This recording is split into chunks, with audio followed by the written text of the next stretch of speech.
Look at your face right now. No, really look. Not the filtered version, not the angle you've practiced. The real one. What do you see? Because I'll tell you what others see. They see everything. The late nights, the empty dopamine chases, the countless times you chose the easy path, the quick hit, the instant release. Your face isn't lying. It can't. It's keeping score. And right now, the score isn't in your favor. You think no one notices. You think it's invisible. But walk into a room and watch how people respond to you. Watch how their eyes move past you, how conversations feel shallow, how attraction feels like work. Your face is broadcasting a frequency, and that frequency is saying, I am scattered, I am depleted, I am not in control. Not with words, with presence, or the lack of it. Here's what they don't tell you. Every time you waste your energy, your body goes into crisis mode. Not tomorrow, right now. In that moment of release, prolactin floods your system like a sedative. Your testosterone plummets. Your dopamine receptors, already burned out from overstimulation, grow even more numb. And your face? Your face becomes the billboard for all of it. The skin dulls, the eyes lose their light. That spark, that magnetism you used to have, it fades into something hollow.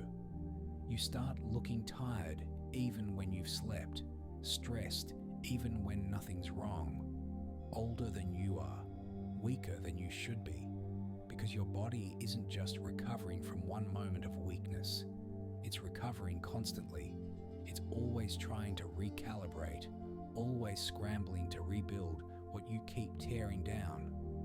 And it shows in the slack jaw, in the unfocused gaze, in the way your presence feels like background noise instead of a force. You've been sold a lie. They told you it's natural, healthy even. That restraint is repression. That discipline is outdated. And so you believed them. You gave yourself permission to chase every urge, to click every link, to dissolve into pleasure whenever the tension got uncomfortable. And what did that permission cost you? Your edge, your fire, the very thing that makes a man magnetic, powerful, undeniable. Look around. The average man today walks through life like a ghost, shoulders rolled forward, eyes glued to screens, no direction, no hunger, no danger, just comfort, just routine, just existing. And his face tells the whole story. It's soft where it should be sharp, dull where it should shine, distracted where it should focus.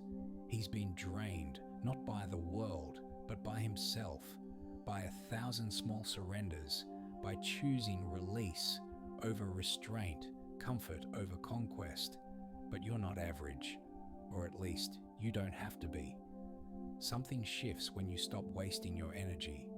Not in weeks, not in months. It starts immediately. Your body, this incredible machine, begins to recognize that the crisis is over, that you've stopped the bleeding, that you're no longer at war with yourself. And when the war ends, the rebuilding begins. First, the hormones, prolactin drops, testosterone stabilizes, dopamine receptors start to heal. These aren't just chemicals, they're instructions. They're telling your cells how to behave, how to optimize, how to express themselves. And when those instructions change, everything changes. Your sleep deepens, your inflammation drops, your nervous system stops firing in panic mode and shifts into precision, into clarity, into power. Your face is the first place this shows. The skin clears because your body isn't inflamed anymore. The puffiness fades, the dullness lifts. Color returns, not the fake glow of a product, but the real glow of a system in harmony. Your blood carries oxygen the way it's meant to. Your cells regenerate instead of just survive. The breakouts stop. The dryness disappears. You start to look like someone who's alive, not someone who's just getting by. And then the eyes. Oh, the eyes. They change in a way that's hard to describe but impossible to miss. They brighten, not in colour, though some say even that shifts, but in presence, in focus, in stillness. Most men's eyes are restless, darting, hungry, always searching for the next hit, the next image, the next escape. But when you hold your energy, when you refuse to scatter it, your gaze becomes something else. It becomes steady, penetrating, unshakable. It holds without effort. It sees without chasing. It commands without demanding. People feel this, women especially. She doesn't know why you're different. She doesn't need to. She just feels the absence of desperation, the absence of need, and it confuses her in the best way. Because most men radiate hunger, attention without control, desire without discipline. But you're radiating something else now, direction, purpose. A quiet, dangerous calm that says, I don't need anything from you, but if you're worthy, I might choose you. That's the shift, from chasing to choosing, from scattered to centered, from weak to sovereign. Imagine yourself 90 days from now, not perfect, not invincible, but transformed. You walk into a room and heads turn, not because you're louder or flashier, but because your presence has weight. Your posture is upright, not forced, but natural.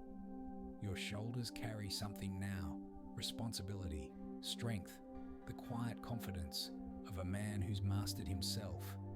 Your face has changed. The jawline looks sharper because the puffiness is gone. The skin is clear, glowing with the quiet radiance of internal health. Your eyes, those eyes, they hold light. When you make eye contact, people don't look away. They lean in. They trust you without knowing why. Because your face is no longer hiding anything. It's not guilty. It's not ashamed. It's not carrying the weight of 1,000 surrenders. You're no longer the man who collapses into urges. You're the man who carries fire, not recklessly, but with reverence. Like a torchbearer in a world that's forgotten what light looks like. And that light shows in your face, in your gaze, in the way you move through space, like someone who knows where he's going. You start to notice the contrast. The other men around you, they're still lost, still scrolling, still chasing, still weak, and you're not judging them. You were them, but now you're something else. Now you're proof that the climb is real, that discipline isn't punishment, that restraint isn't repression, that holding your energy doesn't make you tense, it makes you powerful. This isn't about vanity. This isn't about looking good in the mirror, though that happens. This is about becoming congruent, aligning your outer self with your inner truth. Because for too long, you've been at war. Your spirit wanted to rise, but your habits kept pulling you down. Your soul knew you were capable of greatness, but your actions kept proving you weren't ready. That disconnect, that incongruence, it showed in your face, in your presence, in the way you felt about yourself when no one was watching. But when you stop wasting your energy, when you stop scattering your essence, that war ends. Your body and your spirit align. Your face becomes a reflection of your discipline. Your eyes become a window to your soul, and what's inside is finally worth looking at. You're no longer hiding. You're no longer faking. You're just present, whole, real. The ancient warriors knew this. The monks knew this. The kings knew this. Restraint wasn't about denial. It was about mastery. It was about understanding that your energy is your currency, and you don't spend currency on nothing. You invest it. You build with it. You create empires with it. And when you do, The world sees it, not because you're shouting, but because you're shining. So here's the choice. You can keep living the way you've been living. Keep indulging, keep scrolling, keep scattering yourself across 1,000 meaningless moments. And your face will keep telling that story. The story of a man who chose comfort over kingship, pleasure over power, release over restraint. Or you can start today.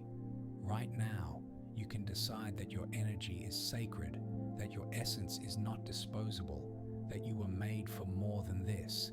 And when you make that choice, when you commit to it, day after day, urge after urge, your face will change. Not because you're trying to, but because you can't help it. Because truth always rises to the surface. And the truth of a disciplined man is undeniable. Your face is a mirror. Right now, it's reflecting your habits, your indulgence, your weakness, but it doesn't have to stay that way.